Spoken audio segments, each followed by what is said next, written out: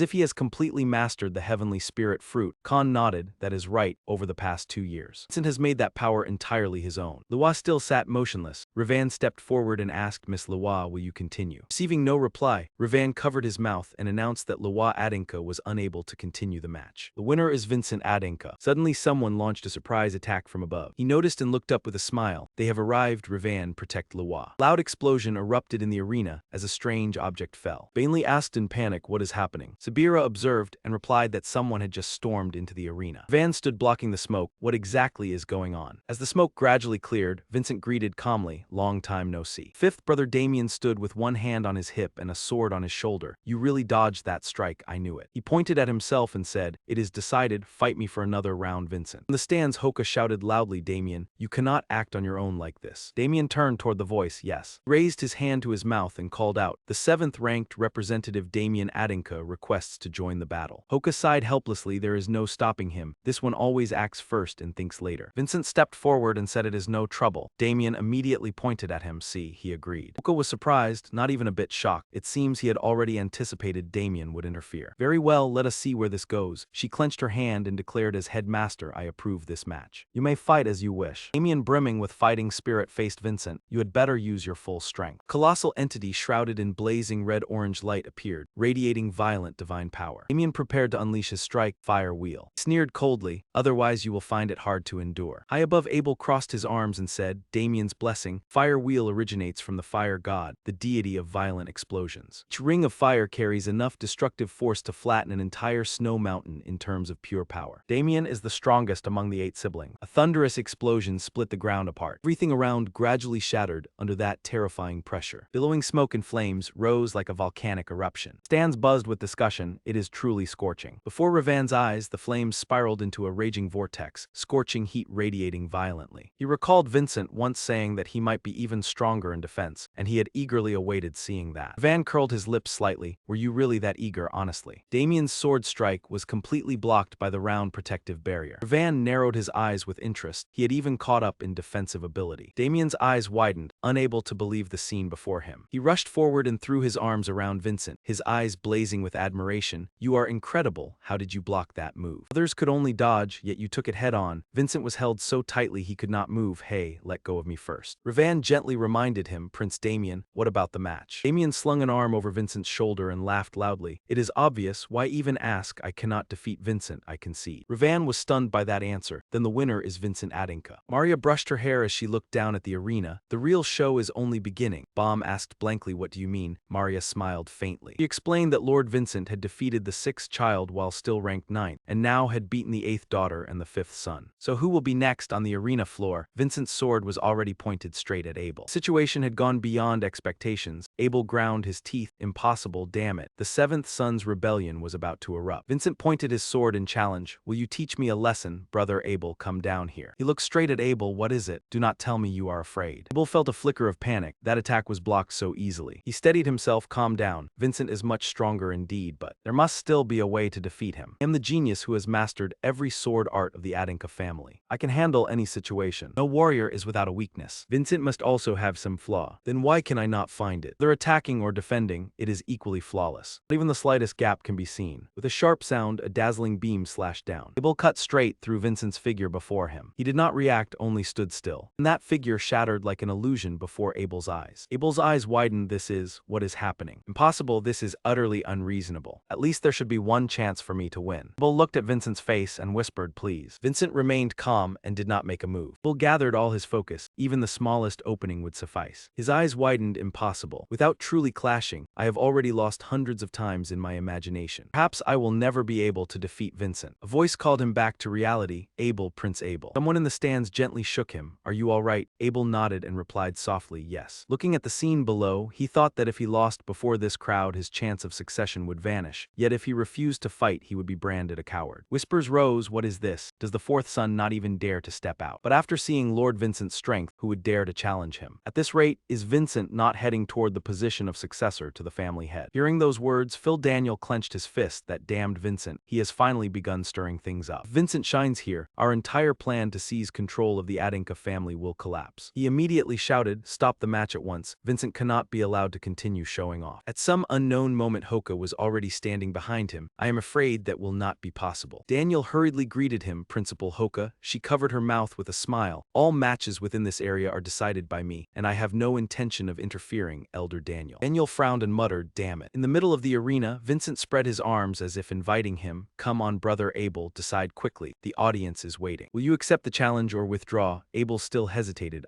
Mocking voices rang out, a warrior avoiding a challenge. You going to stain the honor of the Adinka family? Abel looked up and asked, why are you here? In the stands, Carmen appeared. Exclamations rose. Prince Carmen, were you not at the pirate archipelago? Julian pointed at him in displeasure and reminded Vincent, you must go go all out, Vincent simply replied yes. Maria thought to herself that she had heard the archipelago was still developing recently. How had he already returned? It appeared without any prior notice. What is Carmen planning to do? Abel lowered his head and said softly, brother, if I withdraw now then. Voice echoed in his mind, Abel, you have changed. He startled as he realized it was telepathy. The voice continued, since when did you think you could defy my orders? Stop making excuses. When I tell you to advance, you advance. Suddenly another voice cut in, calm down, Prince. Do not frighten your younger brother like that. Sarita stepped closer with a mocking smile. Threatening others is the style of pirates. The pirate queen Sarita raised her hand in greeting. Julian pointed in shock. Impossible, that is the pirate queen Sarita. She is a wanted criminal, involved in countless deaths of civilians and warriors. The stands erupted. The pirate queen, why is she on this continent? Get away quickly. Han immediately stepped forward to shield Vesha and Hoka. He said sternly, I do not care why you have appeared, pirate queen. Criminal like you has no right to speak here. Sarita laughed and looked at Carmen. Have you not told them yet? He replied, you enjoy creating surprises. Suddenly she knelt down. Sarita spoke respectfully, I Sarita swear loyalty to Carmen Adinka. The entire pirate archipelago under my command will merge into Adinka territory. Khan was stunned. What? Crowd was astonished. The pirate queen has submitted. In just 2 years Prince Carmen conquered the entire archipelago. Khan looked at the two of them thoughtfully. This matter truly is. Carmen achieved what he wanted. He curled his lips in mockery. Sorry, I accidentally stole your spotlight again, my dear little brother Vincent. He merely looked at him in silence, offering no reply. Sarita knelt respectfully at Carmen's feet, whispers spreading that he had conquered the pirate archipelago in just 2 years, even forcing the pirate queen to bow her head. After a moment of silence, Khan spoke. Vesha, she standing behind softly said, it seems he is not lying. Those eyes did not waver. Carmen stepped forward before his father. 2 years ago when I set sail, I already made this clear. I will prove that I am the most worthy of the Adinka family to inherit. The stands erupted in discussion again, so the Adinka family now rules the entire sea. As expected, the successor will be the eldest son Carmen. Khan maintained a cold expression as he observed, saying nothing more. Cutting through the noise, Carmen flicked his cloak. Thank you all for the congratulations, but today is not my day. This is the stage for my younger brother Vincent Adinka to prove himself. Placed his hand on Amen's shoulder, his voice full of pressure. Now then, Amen. With your younger brother who has just returned after so many years, teach him a lesson. From the beginning, he remained silent. On the arena floor, Ravan announced, next is the friendly match between Lord Vincent and Lord Amen. Amen trembled as he wondered whether to strike first with his sword or wait to counter, block the first move and then retaliate. Unable to think of a solution, seeing his worry, Carmen let out a soft sigh. Wait, Amen. Handed him a vial of golden liquid. Take it. Amen looked at the vial and asked, what is this? Carmen said it was the kind of potion pirates use before battle. Sarita offered it as a sign of loyalty. Hearing that it could temporarily enhance mana, Amen held the vial with growing unease. Without hesitation, Amen drained it in one gulp. Carmen saw this and curled his lips slightly. You drink fast. Mana erupted around Amen's body. He felt power surging as if he could do anything. Having achieved his aim, Carmen turned his back and said, with that strength you can defeat Vincent, though you do not truly need it. I believe you will not lose. You are the most talented among the brothers, are you not? Amen blushed at those words. He clenched his fists and confidently stepped into the arena, determined to return victorious. Sinister smile appeared on Carmen's lips. Good, do your best, Amen. In any case, you have no chance of winning. Van shouted, the match begins. He smiled politely, do not be too tense. I will yield to you as always. Amen broke into a sweat but said nothing. He stood there breathing heavily. He reminded him, your left hand is not moving. Begin when you are ready. Seeing Amen's expression, he realized something was wrong. What is happening? Amen clutched his head, pale. Only minutes ago he was full of power. Now his body would not respond. Staggered and nearly fell. He reached out to support him. Are you all right? In Amen's mind came murmurs. What is happening? The fourth prince is not well. Amen suddenly lunged forward like a wild beast, shouting for them to shut up. Calmly drew his sword and blocked the strike. Behind the blade, he observed more closely. Something was certainly wrong. Amen's eyes were unfocused. He was completely not in his right mind. And there was a faint salty stench, like the smell of the sea. He pushed him back with force. Amen ground his teeth and roared. He charged again in a frenzy. He sensed the situation worsening. He had to end it quickly and find the cause. Amen launched a powerful strike at astonishing speed, shouting Vincent's name. His sword cut across the trajectory, forcing him to halt. Amen gritted his teeth, unclear whether from pain or anger. He looked straight ahead. Before him, a violent surge of purple energy erupted. He was astonished. What is happening? Amen lost consciousness before the blade could touch him. He collapsed to the ground, coughing up a mouthful of dark blood. His face twisted before gradually slipping into a coma. He stood stunned, eyes wide. On the stands could not sit still. Phil, Daniel, and Zagan were also horrified by the scene. Cries rang out in everyone's minds. Lord Amen is coughing blood. Call the physician at once. Carmen jumped down from the stands, anxiously asking what happened. happened, where is the physician? Physician examined him and then turned back to speak. This is poison, the type is unclear, but it appears to be deadly. He felt a chill upon hearing the word poison. Carmen stepped forward and called his name. Do not tell me you poisoned him. Hearing the baseless accusation, he lost his composure. What are you saying? Did not harm Amin. Suddenly Zagan restrained him from behind. Stay still. Until this poisoning is thoroughly investigated, Vincent will be detained. He gritted his teeth and looked at Elder Zagan. Amid the chaos, a weak voice sounded. Amin on the stretcher murmured, I do not want to die. I trusted you. Why did this happen? I did not. Hearing his name mentioned, fury flashed in his eyes. Do you crave the position of family head so much that you would push your own brother into danger? He glared at Carmen. You are the one I will never acknowledge. You will never inherit the legacy of Khan and Aslan. Prison door slammed shut with a resounding echo. Julian clutched his head in panic. Back to prison again. He reassured him, calm down. It is not the first time. He looked ahead in any case. Principal, why are you here? Hoka avoided Vincent's gaze, pouted and said people were forcing her to take responsibility, and she might be imprisoned over the incident involving the fortress commander. She admitted that perhaps she had gone a little too far with Elder Daniel. It seemed this was retaliation. He said softly that he had only asked, but did not intentionally poison Aben, did you? Faced with that baseless accusation, he immediately retorted that of course not. Hoka also believed him, sighing as she said that with his ability there was no need to resort to poison. Stood up and paced back and forth, saying that if Carmen was allowed to do as he pleased, that man would pin all the poisoning charges on him. He gripped the iron bars tightly, determined to escape from this place. He unleashed his power. A majestic light enveloped him as he activated the skills Thunder Authority in giant form. The prison door remained unmoved. Hoka pulled hard at the bars with all her strength, cursing under her breath when they did not budge. Looking at his scorched hand, he realized the entire prison was covered by a high-level magic seal. Hoka suddenly thought of a way. If it was magic, then a special sword strike should be able to break it. Shook his head and said it was not that simple. This seal involved the control of mana, so breaking it from the inside was extremely difficult. Hoka slumped to the ground in frustration, saying that if Vagan were here it would already be handled. He suddenly realized he had not seen him since returning. Had the deputy commander disappeared too? Hoka stammered, unsure how to answer. Footsteps approached along the corridor. A voice rang out telling them to stop beating around the bush. Carmen stood before the cell door, declaring that the investigation results were in. Hearing that man's voice, he ground his teeth and called out Carmen's name. Held up a vial of poison found in Vincent's room, the same type discovered on Aben and on the wooden sword he had once used. He accused him of attempting to poison his brother during an honorable duel. He remained unfazed and asked in return whether this had been his plan from the very beginning. He said a true warrior should win by strength. Such an act was disgraceful for a noble. He pretended not to understand his words and said that if the council accepted the investigation results. Pointing straight at him, he declared that he would be executed according to family law. Julian and Hoka were stunned. Hoka shouted that he would be executed on the spot. As he left, he thought about his arrogance. All the evidence had been arranged. He believed he had no way out. He wondered how long he could keep his head high with the sentence drawing near. While reveling in his triumph, he caught sight of a familiar figure. Khan appeared before the prison. He greeted him with feigned politeness. Inside the cell, Hoka stammered and asked whether it was true. Demanded to know if the deputy commander had been missing for 2 years. Hoka confirmed wearily. The last time she saw Vagan was at the house of his deceased younger sister. That house was later burned down, and since then no one knew whether he was alive or dead. Outside, Khan asked in a low voice what he was plotting. He stepped closer and said Aben was in critical condition because the type of poison had not been identified, asking whether he intended to let his own brother die. He composed himself and pretended not to understand what his father meant. Khan's eyes flashed as he raised his hand to punish him, asking whether he thought he did not know. A punch struck him and forced him back. Khan shouted that he had become too arrogant, relying on the elders and thinking he could do whatever he wanted. Blood seeped from the corner of his mouth. He leaned against the wall and said that if his father had evidence he would not need to come here. The Black Sword unit would have taken him away long ago. Khan said a warrior's strength existed to protect the truth. That was the duty he had once taught him. He replied that his father's current actions were not also going against that duty. Khan angrily slapped him hard and shouted that he dared to lecture him about principles. But his next words made him pause. What value did this so-called duty have? He said that with strength like his father's, he could simply destroy what he hated. Why bind himself to meaningless duty? He declared that the times had changed and he would use any means necessary to achieve his goals. Khan looked at his son and asked why he craved the position of family head so much. He burst into laughter and said he hated standing beneath anyone, from Vincent, Daya to even his father. He could not stand the feeling of of being looked down upon. Turning his back as he walked away, he told his father to watch how he would replace him. Khan coldly asked whether he thought everything had truly ended. You still have not been able to defeat Vincent. That boy has not been subdued until now. He must have seen through every move of yours and is already calculating how to turn the situation around. The scene cuts back to the cell. As Bin Tran remains deep in thought, Julian interrupts. If you want to clear your name, then identifying the exact type of poison is the key. He asks, suppose we find out what poison it is, then what? Julian analyzes, with Abel's personality, the poison he chose must be rare, its origin and maker uncommon. Tracing that poison may lead us to the real culprit. Vincent props his chin on his hand and thinks. The more he reflects, the more it smells like the sea. Julian startles. What? The smell of the sea. He shakes his head. Not exactly, more like the fishy scent of fish. Julian slowly closes his eyes. The smell of fish, Carmen, the pirate queen. A moment later, his eyes suddenly widen as if he has found the answer. Julian says urgently, I understand now. It is poison extracted from anglerfish, predators that dwell deep beneath the sea around the pirate archipelago. They lure prey with glowing tentacles containing colorless toxin. This poison was once used in internal pirate purges. Hearing that, Vincent realizes as well, so the one behind this is that pirate woman. Julian speaks gravely. The situation is very bad. Anyone poisoned by anglerfish venom for more than 5 hours will have their body liquefied. If he was poisoned right when Carmen appeared, then by sunset it will be 5 hours. In the infirmary, Abel writhes on the bed. Julian continues. Abel will not survive before the sun sets. A protest rings out in the room. Vesha chases after Khan. This is not right, sir. Please give me a chance. Let me handle my own patient right now, if there is still time. He turns back and interrupts. Doing that will not save Abel. Khan recounts what happened in the prison. I met Cam Mung. He clearly did not accept how I handled it. If we push him too far, he may hide clues about that hateful poison. Ellis, there's not much time left. Elsewhere, Hoka cries out in shock. What? Aben will die before nightfall. There's truly no time left to hesitate. Vincent remains calm. That is right, we must act now. If Aben dies, I will lose the only evidence proving my innocence. He furrows his brows tightly, and more than that. The image of Aben being rushed to emergency appears. He lies weakly on the stretcher. I believed in you. Why did you do that? Vincent clenches his fists. Even though Aben never treated us well, we cannot let him die unjustly. He says firmly, we must save Aben at all costs. Hoka sits on the bed biting her lip. But do we have any way to escape? She says, I checked carefully. This entire prison is covered in magic like invisible bars. Using force is useless. Moreover, the weapons have been confiscated. We cannot get out of here. Suddenly a voice echoes, that is right. You will lose your life in there. Vincent looks out through the bars. It is you. Pirate Queen Sharita, why have you appeared here? Ada laughs scornfully. You land dwellers are truly weak when you capture an enemy. You should deal with them at once so no future trouble remains. Outside the cell, whispers spread everywhere. I heard Lord Vincent secretly used poison. What is going on? Someone in the crowd says, is it not obvious? It was luck that he defeated the fifth one. By the fourth, he must have been exhausted. That man bursts into loud laughter. That timid brat truly cannot abandon his cowardly nature. Siri loses her composure and is about to rush forward. I will teach them a lesson. Winston holds her tightly. Do not, sister. Hanson also advises, arguing with them is useless. Siri lowers her voice sadly. Young master, I only hope you clear your name and return safely. While thinking, something catches her attention. A person cloaked from head to toe steps forward and stands before Siri. She cries out in fear, who are you? The scene shifts, an explosive strike is unleashed. A dazzling emerald light spreads. Sharita takes the full force. Waves surge violently. Ada swings his sword and charges straight ahead. Whirling streams like drills shoot rapidly forward. Vincent has both hands bound, yet still nimbly evades. Damn it. Hoka tries to withstand it. She says to him, if I do not use magic, I cannot dodge. The surge of power has already pressed against Hoka's body. Eyes widen as she realizes something is wrong. No, my movement is being blocked. Seeing Hoka in danger, Vincent shouts, Principal. Suddenly she feels as if she is falling into a current. Hoka looks around. Water is everywhere. Sharita frowns at stop. How is that possible? Ada looks at Vincent. That man is blessed with the water element like me. Realizing Sharita is distracted, Vincent knows the chance has come. Good time to counterattack. He uses his hand to fling the energy back at her. Take this. Sharita panics. What kind of monstrosity is this? Ada seems frozen in place. Vincent erupts with power amid a cry filled with pain. Drops of blue water float in the air. Ada grits his teeth, unable to understand what is happening. Suddenly all magic disappears and falls like ordinary water. Ada cannot believe his eyes. What is going on? Hoka quickly supports Vincent as he collapses. Vincent, are you all right? He forces a reply. I am fine. Sharita regains her composure. My panic was pointless. This prison is a special type created by the magic tower. In here, every time you use magic, it will damage your main vein. You can do nothing. Ada raises his hand and summons sparkling droplets. Sharita waves her hand and pushes the torrent inside. Unless you die. There is no way to resist. Vincent turns to Hoka and says, Principal, take a deep breath, as deep as you can. Rushing water floods in like a deluge, filling the prison space. Vincent and Hoka feel as if they are sinking to the bottom of the deep sea. Sharita stands outside, spreading her arms proudly. How is it? How does it feel feel to be imprisoned in the endless sea, are you afraid yet? How long can you endure? 1 minute or 2 minutes? Even the best diver begins to suffocate after 5 minutes. You are fortunate to be on land, at least you will not become fish food. Stay there and endure it. A shadow suddenly appears before her. No. Awakens snatched off the round hat on his head, and coldly said that the one struggling in the current was you, Pirate Queen. He summoned all the power hidden deep within, and immediately broke the seal. Darkness and light collided head-on, twisting into a violent storm of energy that shook space. Furious torrent of water surged straight toward Sarita. Otto was completely surrounded, shock filling his heart. Could the prison built by the magic tower truly be broken so easily? Vincent lowered his steady voice. Calm down, Sarita. After all, we're standing on land right now. You cannot drown in this stream. There's no way you will become food for the sea fish. Vincent Trin shot toward Sarita, carrying the momentum of two. She bit her lip and retorted, do not underestimate me, young master. The blessing of the one who devours the great waves was activated. The confidence on her face suddenly vanished, replaced by panic. Sarita's pupils widened in shock. A massive explosion of blue energy ended the clash in a blaze of light and terrifying destruction. Vincent stood firm before that unrestrained beam of light. He turned back and sincerely said that thanks to you he had survived until today. Many thanks. Fortress Commander Vagan, holding the exhausted Hoka in his arms, smiled and greeted. It has been a long time, Vincent. You seem in a hurry. I wanted to say more, but time does not allow it. He smiled reassuringly. I have grasped the situation. Leave it to me, you go. Suddenly he called out to stop him. Vincent, I watched your sparring match earlier. To improve so greatly in just 2 years is truly admirable. Vincent paused for a beat when he heard the commander speak. He gave a gentle, warm smile. Then Vincent solemnly promised that when he returned, he would properly greet you. As soon as he finished speaking, he leapt away like the wind. Vagan lowered his eyes and thought, forgive me, Vincent. I fear I will not be able to receive that greeting soon. Until this matter is resolved, I cannot return to the fortress. I must find the root of this nightmare first. Hoka gradually regained consciousness, softly opening her eyes and calling for you and me. Hoka jolted up in fright. What happened? Where are Vincent and the Pirate Queen? She looked at the fire burning in the forest. This is the forest near Fortress U. Someone had already lit a fire. It seems I can still hear Lord Vagan's voice. An object lying on the ground caught Hoka's attention. He bent down to observe more closely. This is. Scene shift. At this moment, David Tran was directly battling Sarita. He narrowed his eyes at her, just as expected. Being swept into that current was still not enough to take a life. He laughed disdainfully. If I were that weak, I would not bear the title of Pirate Queen. Vincent did not waste words, raising his sword and pointing it straight at her. Hand over the demon poison antidote. I do not have much time. Sarita adjusted the brim of her hat. You have already figured it out. That makes it even more interesting. In that case, I cannot let you continue living. Vincent looked at the tsunami she had just created and thought, too large. So she had been restraining her power before. Raging water crashed into Vincent, making him feel as if he were being dragged to the depths of the sea. Even so, he calmly calculated. This time he could use the blessing to avoid suffocation. But if he stayed too long in an environment created by the enemy, it would be very dangerous. Where is Sarita? Where did she disappear to? He swept his gaze toward one direction. Vincent swung his sword fiercely toward that direction, over there. But the strike seemed ineffective. He gritted his teeth. How could this be? Was it only a clone, a form created from water? While he was struggling with Sarita's duplicate, she suddenly appeared behind him to strike. Got you now, young master. Vincent immediately called upon his power. The cursive naval form erupted. Below, Sarita strained to block the destructive blue energy. He felt uneasy. He also possesses a water attribute blessing. How troublesome. If this drags on, I will be forced to unleash a stronger technique. Suddenly Vincent spoke. Sarita, I have something to ask. Why did you submit to Carmen? With your ability to control water, at sea you would not easily lose to him. Sarita looked down from above. Do you know what the greatest trait of a pirate is, young master? It is greed, the desire to have more than anyone else. That is right, Carmen once fell to my hand, with only a few makeshift ships and skills not yet worthy of inheriting his family. His journey ended in failure in less than 2 years, but she recalled meeting Carmen amid chaos. He said, do not look. Sarita at that time only knew astonishment. He roared that he had told her not to underestimate him. Sarita continued. The burning ambition within him was not like that of an ordinary warrior. It was the gaze of a true pirate. He raised her sword high. I want to see where that ambition will take Carmen, curious how far he can go with that destructive will. Vincent observed the scene before him as the water level kept rising. Water followed Sarita's blade, surging into colossal pillars of waves. Sarita declared that she could not let you block her path, young master. Without hesitation, she immediately rushed forward, unleashing the wave-devouring technique. Water poured down violently as if to drown Vincent. The secret art was deployed. His eyes remained calm, not a trace of fear revealed. Sarita continued to unleash another ferocious attack. Blue energy transformed into a gigantic swirling wave, shaking heaven and earth and spreading with dreadful devastation. He shouted, do you see? This technique is what made me the Pirate Queen. Any ship that encounters it sinks without a trace. Now, young Master Vincent, it is your turn to sink. Suddenly, a trident-shaped symbol appeared within the magical whirlpool. Darkness from nowhere enveloped Sarita. She panicked, the world around her seemed to collapse. Vincent stepped forward one pace at a time, facing the pirate queen Sarita. Look carefully, this sword is Benton Alam, the divine sword of the one known as the Dragon King. Soft rustling sounds echoed from behind the door. Ben coughed up blood, his body covered in countless crisscrossing wounds. Carmen stepped closer to where Aben lay motionless. He opened his eyes wide, making him shudder. You truly are too troublesome, Aben looked at him, lowering his voice in a plea. Please spare me. He uttered a chilling sentence that made Abel stiffen. Why are you still not dead? Stop struggling, just rot away and disappear. That is the very reason you were born. Suddenly the jailer rushed in anxiously. Lord Carmen, there is urgent news. Shot a quick glance at the door. What is it? The jailer stammered that young Master Vincent and Fortress Commander Hoka. They have escaped. Carmen froze. What did you say? Ground suddenly shook violently. The jailer screamed that it was an earthquake. Carmen walked to the window and looked outside. What on earth is happening? The sight before his eyes made his pupils widen. Stammered in shock, a meteor shower. Elsewhere, Sarita was slashed fiercely across the body. Her arm was severed from her body and flung backward. Sarita turned pale. He is not even 20 years old. Yet he possesses such terrifying strength. She trembled as she clutched her wound, a monster. Completely different kind of monster. From above, Vincent looked down, hand over the antidote. I know you kept a portion for yourself. In his eyes was reflected Sarita's terror. She scrutinized him. I see no greed in your eyes. Then what drives you to fight? Money, fame, or women? What exactly is that gaze fixed upon? Vincent calmly replied, I must correct the truth that has been twisted. To do that I have no choice but to become stronger. Her face twisted, stronger than Carmen. Vincent's expression did not change. He said calmly, stronger than my father, no, if necessary I must surpass everyone. Sarita could only stare wide-eyed, unable to utter another word. She trembled as she stood up. I did not expect you to be even more ambitious than I am. You have won, young Master Vincent. In both strength and desire I have lost. Saying that, she threw the vial toward him, but I was merely a lowly pirate to begin with. Vincent suddenly sensed something was wrong. He gritted his teeth. This smell is lantern-scale fish poison. The vial slowly fell. Figure suddenly dashed forward. A rope coiled tightly around the vial midair. It was Hoka. She struggled to seize it at all costs. Got it. Vincent turned his head. Principal. Sarita laughed hysterically. How naive, even the poison. Merely diluted water. She suddenly struck, leaving him no time to defend. Damn it. Seeing Vincent in danger, Hoka shouted loudly, Vincent. Sarita laughed madly. What a pity, but you will have no time to enjoy your victory. Hoka angrily hurled the rope at her. Bastard. Sarita summoned shimmering water beads in her hand. See you in 5 hours. If you're still alive by then, Hoka hugged herself. It is so hot. Sweat poured from Vincent like rain. Steam rose. Impossible. She had vanished without a trace. Hoka hurried to Vincent's side. Unbelievable. Even you have been poisoned too, Vincent. Is there truly no way left? He clenched his fist. No. Because I was poisoned, everything I prepared is now complete. The antidote will come to me on its own. There are only 30 minutes left until sunset. A stern announcement rang out from within the city. Regardless of the reason, anyone who breaks the family restraints will be suppressed by force under a wanted order. Carmen spread his arms and declared loudly, according to family law, Hoka along with the fugitive and Officer Adinka. Along with Officer Adinka, Vesha gritted her teeth, lowering her eyes to conceal the killing intent rising within. He still arrogantly finished his sentence. I officially issue a wanted order. Han stepped forward with an overwhelming aura and questioned him. Do you truly intend to see this through to the end? To the point of opposing me? Carmen curled his lips without fear or regret. Staring is useless, father. I will not give you an excuse to act. He swung his sword and gave the order. What are you still standing there for? Pursue the traitors. If they resist, use every necessary measure. Bring them back here at all costs. Suddenly a voice cut in. No need. Vincent and Hoka appeared. He looked straight at Carmen. I will not run. In his hands, 2 streams of blue and blazing red power burned fiercely. Everyone was horrified. Look at the smoke. What is young Master Vincent emitting? Carmen narrowed his eyes thoughtfully. It is not just smoke, it is. On the other side, Khan understood. It is blood. The boy is spraying blood into mist. Vincent confidently declared that this blood mist would expose the mastermind who poisoned him. Carmen calmly stepped closer. I thought you would say something grand when you came here on your own. It turns out to be this ridiculous. Vincent pressed the tip of his sword against his neck. Or, have you gone mad because you are about to be executed? Vincent calmly brushed the blade aside. That is right. At this rate I will surely die, so if there is a chance to live I will do anything. His next sentence made Carmen pause. I was poisoned by the pirate queen Sarita on the way here. He was startled. What did you say? Vesha behind him murmured, Sarita's poison. Dragon lost his composure. Then that blood mist is also poison. Vincent curled his lips. Even if you silence me now, it is already too late. I'm sorry, but you must capture the pirate queen and bring back the antidote. Which means if you want to live. Carmen's eyes flared with hatred. Officer, bastard. The people present were utterly bewildered. Is there really poison? If what he said is true, then then all of us have been poisoned. Hoka pouted at Vincent, you pull such a reckless stunt, yet you are not the slightest bit shaken. Daniel stammered but tried to remain calm, stop leading us around, why should we place our trust in you? The scar slashing across her face made her words falter, no. What Vincent had just said did not sound convincing in the slightest. So he really has been poisoned, only now did Zagan truly lose his composure. What did you say? Daniel shouted. Does that mean the poison has already seeped into our bodies? Two of them turned to Camel at the same time, and he barked angrily, damn it, stop looking at me like that. Carmen avoided everyone's gaze. If they realized he was the one behind it all, he would be finished. Once the goal had been achieved, Vincent leisurely continued Sarita's words, this poison needs about. Carmen calculated inwardly, 5 hours is enough to take a life. He has to seize the antidote before being exposed, otherwise he will end up like Abel, vanishing without a trace. Before long, Adinka will belong to him. He cannot lose his life now. First, he has to find Sarita. As Carmen hurried forward, someone called out to stop him. Hey, young master. Caught sight of Sarita in the corner of the room. That foolish woman. Why did she come here on her own? She hugged her arm and slowly approached Carmen. Quickly call the priest here. His face turned pale in brief panic. Damn it. Getting involved with Sarita now will ruin everything. Vincent secretly smiled in satisfaction. Whether she wants to or not, on land Sarita can only rely on him. Thank you. Agon recognized Ada and pointed. That is the pirate queen sees her. We need to know where the antidote is. Sarita was stunned when the crowd suddenly surrounded her. What is going on? Are not the elders and soldiers all on Carmen's side? Carmen advanced with his sword and coldly ordered, hand over the antidote. Sarita stepped back. What are you talking about? Thought flashed through his mind. She had warned him never to hand it to him. If Aben wakes up now everything will collapse. Carmen shouted, did you hear me? He said hand over the antidote. Have you forgotten your oath of absolute loyalty? Everyone will lose their lives because of you. She trembled as she replied, I will not resist, fine. Here the powder hidden inside the eye patch is the antidote. He reached out eagerly to take it. At least his life is safe for now. Deal with the poison first and think later. Before he could touch it, someone swiftly snatched it away. That reminds me. Vincent held the vial and examined it. How long has Aben been unconscious? Carmen panicked when the antidote was taken. Are you not going to hand it over? Khan answered, about 5 hours. I heard this is the most dangerous period. He clenched his hand. How strange. These two poisons seem to share similar properties. He looked at Carmen and Sarita. Hey Carmen, do you know what is going on? Why did Sarita use a poison similar to the one that struck Aben down? Is she not your loyal subordinate? Khan unleashed his power, his voice stern and warning. Explain everything to us clearly. Carmen, Sarita asked tremblingly, hey Carmen, what exactly happened here? Tell me. As soon as the words fell, Cayman's hand trembled and he swung his sword, charging to finish Sarita off. Carmen understood he had lost. You dared to deceive me, Sarita. Dared to spread poison throughout Adinka. I was a fool to keep an unknown pirate like you by my side. She was too weak to speak, Carmen. In the end, Sarita collapsed beneath his blade. Yuan Chen witnessed everything and clicked his tongue softly. What a tragedy. Now that Sarita is dead, the pirates will surely turn against Adinka. Relying on them to develop the island is impossible. 2 years of dedication have gone down the drain, Lord Carmen. He snapped his fingers and called, Bop Bop, are you there? Bop Bop appeared, young Master Vincent, you called for me. Vincent handed over the antidote. Take this to Priest Shevin. Tell him it is from me, he will understand. Quickly took it and held it tightly. With a whoosh, Bop Bop disappeared. Neo hurried after it. Wait. Zagan behind him also shouted loudly, hold on. He stood before Vincent. I mean, you should leave some antidote for us as well. We have been poisoned too. He turned back and laughed loudly. You will be fine. Only I am truly poisoned. Armin stared at him in shock. What? Hoka winked and clarified. What I sprayed on you was actually my blood. Zagan froze, so you never poisoned us. Daniel pointed. How dare you deceive the Council of Elders? Visa, who had been silent until now, chuckled softly. That is right. Vincent never said whose blood it was, just a small detail overlooked, but the consequences were extremely terrifying. Realizing he had been tricked, Carmen suddenly felt regret. Does that mean I destroyed everything with my own hands? Sarita, the pirate archipelago, could it be that I ruined it all? Bull cried out in pain. I